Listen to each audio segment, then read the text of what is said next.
La trilogie Le Parrain, réalisée par Francis Ford Coppola et basée sur le roman de Mario Puzo, fait partie des œuvres cinématographiques les plus influentes et emblématiques du cinéma mondial.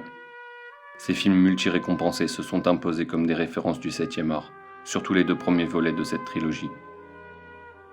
Certains considèrent même le deuxième meilleur que le premier. Mais le premier film reste encore à l'heure actuelle, malgré sa sortie en 1979, toujours dans les classements des meilleurs films jamais réalisés. Pour le 3e volet, c'est une autre histoire. À l'origine, il ne devait pas y avoir de 3e film Le Parrain. Le premier et le 2e volet étaient basés sur le roman de Mario Puzo. Coppola et Puzo vont donc ensemble imaginer un nouvel arc narratif à la famille Corleone, inspiré par l'actualité italienne de l'époque. Le scénario fait référence à la mort mystérieuse du pape Jean-Paul Ier, ainsi qu'au scandale survenu à la banque Ambrosiano, impliquant la mafia, la Banque du Vatican et la franc-maçonnerie. En 1990, 16 ans après Le Parrain 2, le 3e volet sort en salle. Et le succès box-office comme les critiques ne sont pas les mêmes que pour les 2 premiers films. Malgré plusieurs récompenses, il est considéré comme le moins bon film de la trilogie, et même pour certains un ajout inutile à une histoire parfaite. Après l'accueil et les critiques mitigées, quelques années plus tard, Francis Ford Coppola espérait redorer le blason de la franchise avec un 4e volet du Parrain. Il commença alors à développer des idées ainsi que les grandes lignes du film avec Mario Puzo, l'auteur du roman original, avec qui il avait coécrit les 3 premiers films. Le 21 juin 1999, le magazine publiant sur l'industrie du cinéma, le Hollywood Reporter, déclara que le 4e film était en préparation avec Andy Garcia dans le rôle principal. Mais le 2 juillet 1999, Mario Puzo décédera d'une insuffisance cardiaque à l'âge de 78 ans avant d'avoir pu écrire un scénario complet. Coppola, ne voulant pas faire le film sans Puzo, décidera d'abandonner le projet et il ne fut jamais réalisé. Pour Le Parrain 4, au niveau du casting, Andy Garcia devait reprendre son rôle de Vincent Mancini Corleone, Talia Shire celui de Connie Corleone, la sœur de Michael, Robert De Niro celui de Vito Corleone. Leonardo DiCaprio était pressenti pour jouer le rôle de Sonny Corleone plus jeune, interprété auparavant par l'acteur James Caan. Et Al Pacino devait faire un caméo et jouer uniquement une scène avec Andy Garcia en Sicile.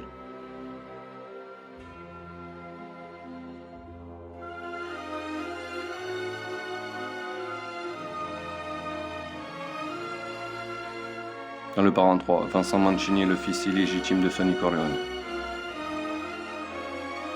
Il est donc malgré tout le neveu de Michael. Mais après que Michael l'embauche pour, comme il dit, apprendre le métier, il tombe amoureux et commence une relation avec Marie, sa cousine, qui n'est nulle autre que la fille de Michael Corleone, ce que ce dernier désapprouve fortement.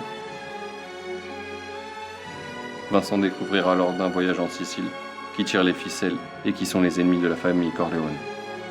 Michael étant âgé, et n'ayant plus d'héritier pour prendre les rênes de la famille, son fils n'étant pas intéressé de reprendre l'activité familiale, même dans la légalité, il donne alors le pouvoir sur la famille, en tant que Don, à son neveu, à condition de renoncer à la relation avec sa fille, et fait de lui un Corleone légitime, ce que Vincent accepte, malgré l'amour qu'il porte à Marie.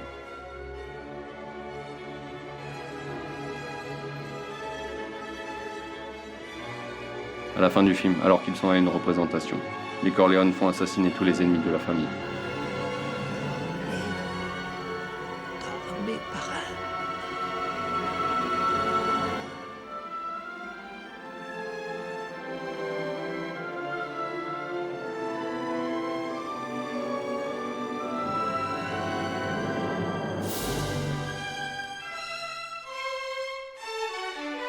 Mais en sortant de l'opéra, Marie est tuée devant son père et Vincent, sur les marches du Grand Théâtre de Palerme.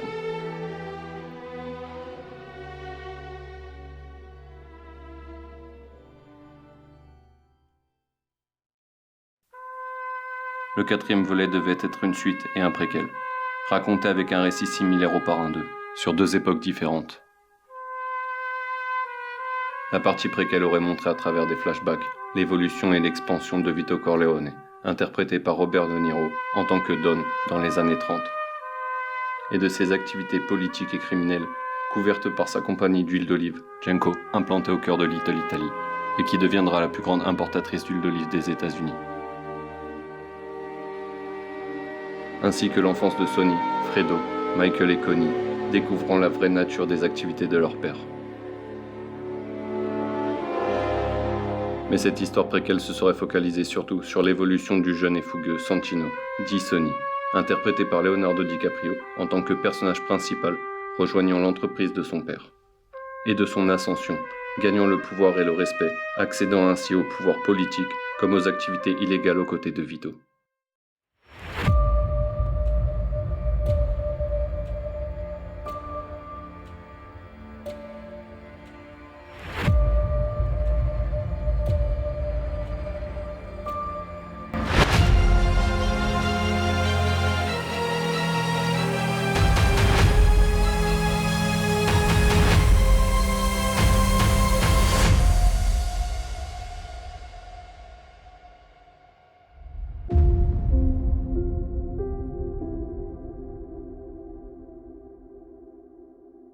Ces parties flashback étaient en quelque sorte l'âge d'or de la famille Corleone. Côté suite, le déclin de la famille.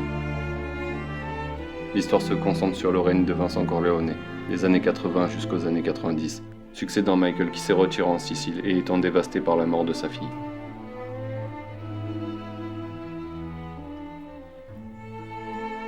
Vincent étant toujours hanté par la mort de Marie, implique fortement la famille dans le trafic de drogue, contrairement à ses prédécesseurs, plongeant ainsi les Corleone dans la corruption et dirigeant l'entreprise familiale pendant 10 ans dans une guerre intense et destructrice, avant de perdre les intérêts commerciaux, le respect et le pouvoir des familles.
Cette guerre se serait soldée par la mort de Vincent et la chute définitive de la famille Corleone.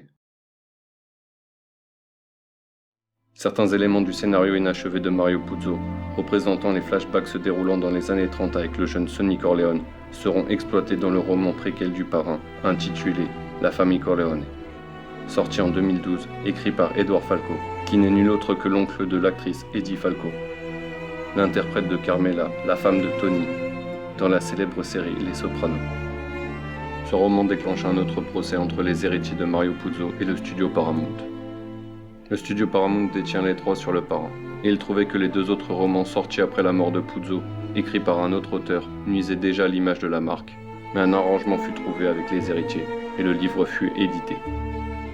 En 2020, lors de la sortie de la nouvelle version remaniée par Francis Ford Coppola avec un montage alternatif du Parrain 3, nommé Coda la mort de Michael, le studio Paramount déclara qu'il ne serait pas contre l'idée d'un 4e film Le Parrain, et que cela restait une éventualité si une bonne histoire émergeait. Depuis plusieurs années, lors de multiples interviews, jusqu'aux plus récentes, lorsqu'on l'interroge sur une éventuelle suite, Francis Ford Coppola déclara qu'il pourrait très bien y avoir plusieurs autres films, mais qu'il refuserait catégoriquement et que ce serait sans lui. À l'heure actuelle, espérons qu'il n'y ait pas d'autres suites, reboot, remake ou autre, malgré l'idée intéressante qu'aurait été le Parrain 4 en son temps. Mais trop d'années sont passées, et quand nous voyons à l'heure actuelle ce que les studios et Hollywood font avec les sagas d'antan, autant garder l'héritage de cette trilogie intacte, à mon humble avis. Et pour conclure cette vidéo, n'oubliez pas,